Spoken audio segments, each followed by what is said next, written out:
اعوذ باللہ من الشیطان الرجیم بسم اللہ الرحمن الرحیم۔ پرواز ہے دونوں کی اسی ایک جہاں میں، کرگس کا جہاں اور ہے شاہی کا جہاں اور، الفاظ و معنی میں تفاوت نہیں لیکن ملا کی اذاں اور ہے مجاہد کی اذاں اور۔ عزیز طلباء و طالبات السلام علیکم، میں سیف اللہ نطقانی فرسٹ ایئر کے 7ویں لیکچر کے ساتھ آپ لوگوں کی خدمت میں حاضر ہوں۔ تو آج کا ہمارا 7واں لیکچر ادبی اصطلاحات، شعری اصطلاحات سے متعلق ہے، اور شعری اصطلاحات جیسے کہ ہم پہلے بھی پڑھ چکے ہیں، قافیہ، ردیف، مطلع اور مقطع۔ تو آج کا ہمارا جو ٹاپک ہے وہ مطلع ہے۔ تو ہم دیکھتے ہیں کہ مطلع کیا ہے۔ تو آئیے دیکھیے، مطلع پہلے والی جو شعری اصطلاحات ہم پڑھ چکے ہیں ان کی طرح ہی عربی زبان کا لفظ ہے، اور اس کے لغوی یا لفظی معنی بھی کہتے ہیں طلوع ہونے کی جگہ کے ہیں، اور اسی طرح یہ گرامر یا قواعد کی روح سے کیا ہے، اس میں ظرف مکان ہے۔ اب اس میں ظرف مکان کیوں ہے یہ آپ لوگ سمجھ لیں، کیونکہ معنی میں یہ جگہ کو ظاہر کر رہا ہے۔ اس میں ظرف کی اقسام آپ لوگ اپنے ذہن میں لائیں، اس کی 2 اقسام تھیں، ایک اس میں ظرف زمان اور ایک اس میں ظرف مکان۔ زمان جو زمانے کو ظاہر کرے اور مکان جو جگہ کو ظاہر کرے۔ کیونکہ معنی میں مطلع جگہ کو ظاہر کر رہا ہے، اس لیے یہ قواعد یا گرامر کی روح سے اس میں ظرف مکان ہے۔ اور پوائنٹ دیکھیں، مطلع کی جمع کیا ہے، مطالع، اور مطلع غزل کا نقیب ہوتا ہے۔ یہ 3 پوائنٹ بالخصوص بہت کم پڑھائے جاتے ہیں۔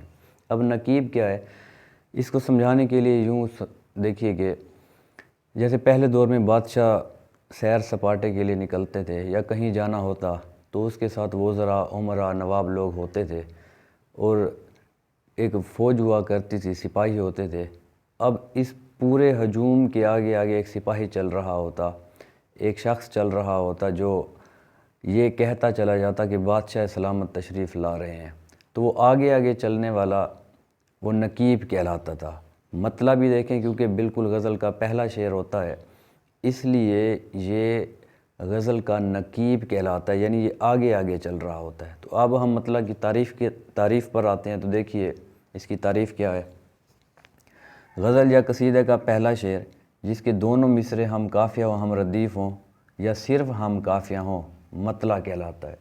یعنی دونوں مصروں میں قافیہ ہو یا ردیف ہو یا صرف قافیہ ہو، کیونکہ ردیف کا ہونا ضروری نہیں ہے، قافیہ کا ہونا البتہ ضروری ہے، اسے ہم مطلع کہیں گے۔ اور دیکھیں، اگر پہلا شعر ہے اور دونوں مصرے ہم قافیہ و ہم ردیف نہیں ہے تو اسے ہم پہلا شعر کہیں گے، مطلع نہیں کہیں گے۔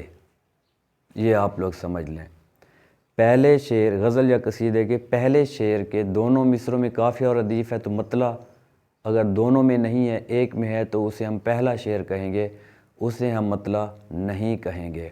اب یہاں پر لفظ دیکھیں، قصیدہ، غزل یا قصیدہ۔ قصیدہ کیوں کہا گیا ہے؟ کیونکہ غزل قصیدے سے نکلی ہے۔ قصیدے کے اجزاء ہیں جن میں سے اس کا ایک جز تشبیب ہے، اور غزل اسی تشبیب سے نکلی ہے، اس لیے غزل اور قصیدہ ہم شکل ہوتے ہیں، ایک جیسے ہوتے ہیں، اسی وجہ سے کہتے ہیں غزل یا قصیدے کا پہلا شعر۔ تو اب ہم مثالوں کی طرف آتے ہیں۔ دیکھیں، یہ دیکھیں، اثر اس کو ذرا نہیں ہوتا، رنج راحت فضا نہیں ہوتا۔ یہ فرسٹ ایئر کی مومن خان مومن کی پہلی غزل کا مطلع ہے۔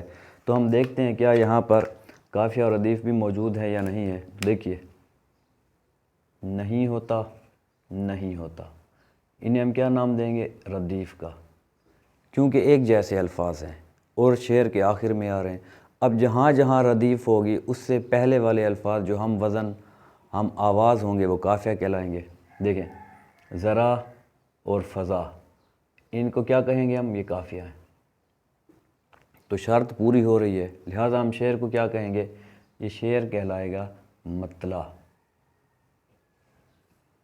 اب دوسری بات کی طرف آتے ہیں کہ اگر پہلا شعر ہے اور دونوں مصروں میں قافیہ اور ردیف نہیں ہے تو اسے ہم پہلا شعر کہیں گے، وہ مطلع نہیں کہلائے گا۔ اب دیکھیں یہاں پہ یہ والا شعر دیکھیں، عجب وائز کی دینداری ہے یا رب، عداوت ہے اسے سارے جہاں سے۔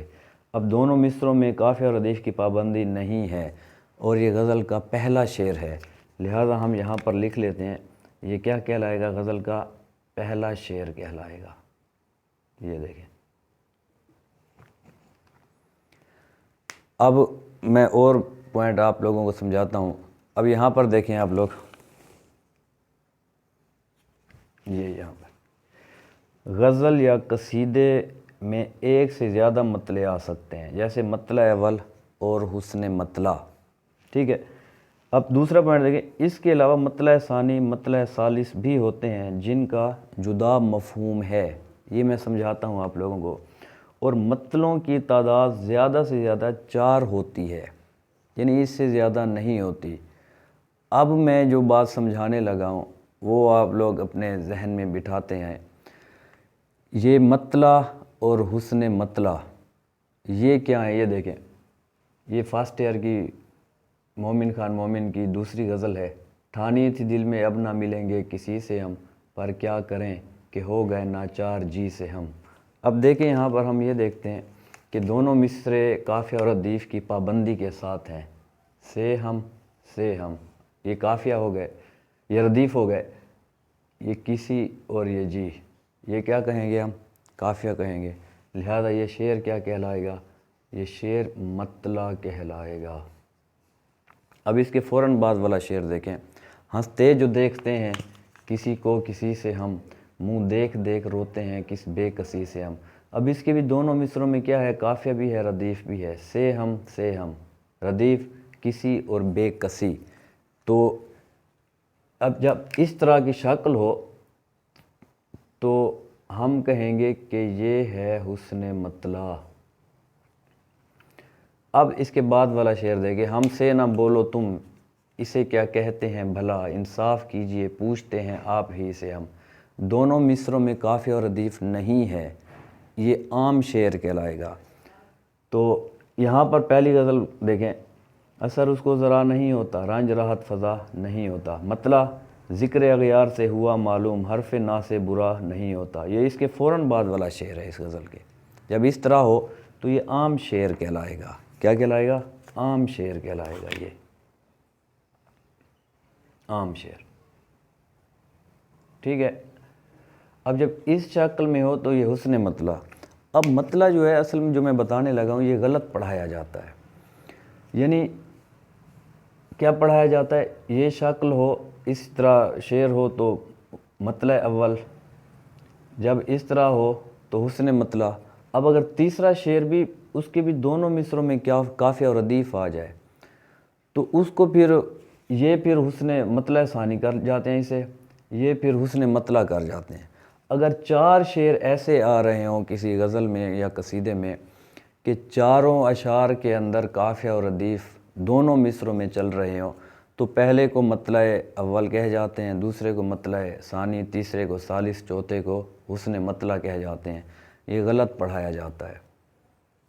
مطلع اول کے فوراً بعد والا شعر ہو اگر اس کے دونوں مصروں میں قافیہ اور ردیف ہو تو وہ حسن مطلع ہوگا، تیسرے شعر کے بھی دونوں مصروں میں قافیہ اور ردیف ہو وہ بھی حسن مطلع ہوگا۔ حسن مطلع کیا ہوتا ہے، جو مطلع اول یعنی مطلع کے حسن میں اضافہ کر رہا ہوتا ہے، چاہے وہ تیسرا ہے، چوتھا ہے، پانچواں ہے، چھٹا ہے، حسن مطالع کہلائیں گے سارے۔ غلطی کر جاتے ہیں یہاں پہ، مطلع ثانی مطلع ثالث کی تعریف ہی جدا ہے جو کہ پڑھائی نہیں جاتی، شاید بغیر تحقیق کے چلتے چلے جاتے ہیں۔ تو میں آپ لوگوں کو ثبوت کے ساتھ ثابت کرتا ہوں کہ مطلع ثانی اور مطلع ثالث دراصل کیا ہوتے ہیں۔ اور اس طرح کی اگر کسی غزل کی شکل ہو کہ پہلے شعر کے دونوں مصروں میں قافیہ اور ردیف ہے مطلع، دوسرے شعر کے دونوں مصروں میں قافیہ اور ردیف ہے حسن مطلع، تیسرے شعر کے بھی دونوں مصروں میں قافیہ اور ردیف ہے وہ بھی حسن مطلع ہوگا، چوتھے میں ہے وہ بھی حسن مطلع ہوگا، یہ ترتیب چاہے چلتی رہے۔ تو کسی غزل میں ایک غزل اور قصیدے میں مطلع اول حسن مطلع تو ہو سکتے ہیں، اس میں مطلع ثانی یا مطلع ثالث نہیں ہوتے، اور میں اس کو ثابت کرتا ہوں کس چیز سے، دیوان غالب سے۔ تو یہ دیکھیں، یہ دیوان غالب ہے، یہ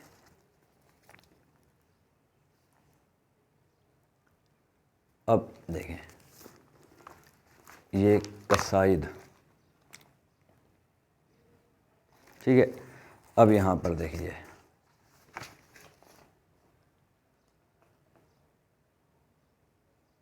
اب دیکھیں میں پڑھنے لگا ہوں۔ ساز یک ذرا نہیں فیض چمن سے بیکار، سایہ لالائے بے داغ سویدا اے بہار۔ یعنی جب کوئی شاعر ایک غزل کہتا ہے، اس کے پہلے شعر کے دونوں مصروں میں قافیہ و ردیف ہے، مطلع کہلائے گا وہ۔ اس کے دوسرے شعر کے دونوں مصروں میں قافیہ و ردیف ہے، وہ حسن مطلع ہوگا، مطلع ثانی مطلع ثالث نہیں ہوگا۔ اب کوئی غزل شاعر نے بالفرض 9 اشعار کی کہی ہے، اب 9 اشعار پر آ کر اس نے غزل ختم کر دی ہے۔ اب پھر شاعر نے کیا کیا، اس نے پھر دوسری غزل کہنا شروع کی۔ اب دوسری غزل کا جو اسی زمین پر، یعنی جس زمین پر قافیہ اور ردیف، یعنی قافیہ اور ردیف جو چل رہے ہیں، یہ گویا ایک زمین کہلاتی ہے۔ اب اسی زمین پر، یعنی اسی قافیہ ردیف کی پابندی سے شاعر نے کیا کیا، ایک غزل کے بعد دوسری غزل کہی، قافیہ ردیف اسی طرح رہیں گے۔ تو اب اس دوسری غزل کا جو پہلا شعر ہوگا وہ مطلع ثانی ہوتا ہے۔ اب جب اس نے دوسری غزل کے بھی بالفرض 7 اشعار کہہ دیے، اب پھر اس نے وہ غزل ختم کر دی، پھر اس نے یہ چاہا کہ تیسری غزل کہوں اسی زمین پر، یعنی اسی قافیہ ردیف کی پابندی سے، تو اس کا جو پہلا شعر ہوگا جس کے دونوں مصروں میں قافیہ اور ردیف ہوگا وہ مطلع ثالث ہو جائے گا۔ اور میں یہ بتانے لگا ہوں آپ لوگوں کو، جیسے میں نے یہ بتایا۔ اب ایک شعر پھر، وہ شعر سن لیں پھر۔ ساز یک ذرا نہیں فیض چمن سے بیکار، سایہ لالائے بے داغ سویدا اے بہار۔ یہ شعر مطلع ہے، اس میں قافیہ کی پابندی ردیف نہیں ہے، اور یہ بیکار، بہار، کوثار، شرار، فشار یہ چل رہے ہیں، سارے قافیہ چل رہے ہیں۔ میں نے جیسے بتایا کہ ردیف یہاں پر موجود نہیں ہے، ردیف چاہے نہ ہو کیونکہ ردیف ضروری نہیں ہوتا۔ اب یہ یہاں تک آ کر یہ ختم ہے، دیکھیں یہ یہاں ختم ہے۔ اب یہ یہاں پر دیکھیں، یہ مطلع ثانی۔ اب اسی زمین پر، یعنی اسی قافیہ پر یہ پہلا شعر، یہ مطلع ہے، دیکھیں مطلع ثانی اوپر لکھا ہے ہیڈنگ، یہ بعد والا شعر دیکھیں، دونوں مصروں میں قافیہ اور ردیف ہے، تو یہ مطلع ثانی ہے۔ یعنی ایک اس نے جو قصیدہ لکھا ہے وہ کافی اشعار پر مشتمل ہے، وہ تقریباً کم و بیش 20-22 یا 26-25 اشعار ہیں۔ اس کے بعد مطلع ثانی اسی زمین پر لکھا ہے اس نے۔ اب اس کے کتنے اشعار لکھے ہیں اس نے؟ اس کے کم و بیش 9-10 اشعار بنتے ہیں۔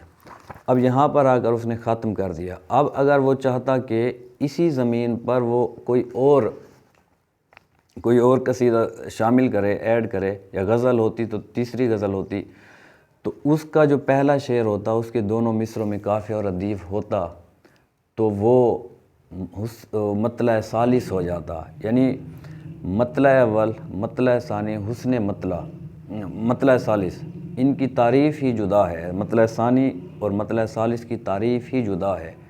پھر سن لیں، میں مختصر الفاظ میں سمجھاتا ہوں کہ شاعر نے ایک غزل کہی، اس کے بالفرض 7 اشعار ہیں۔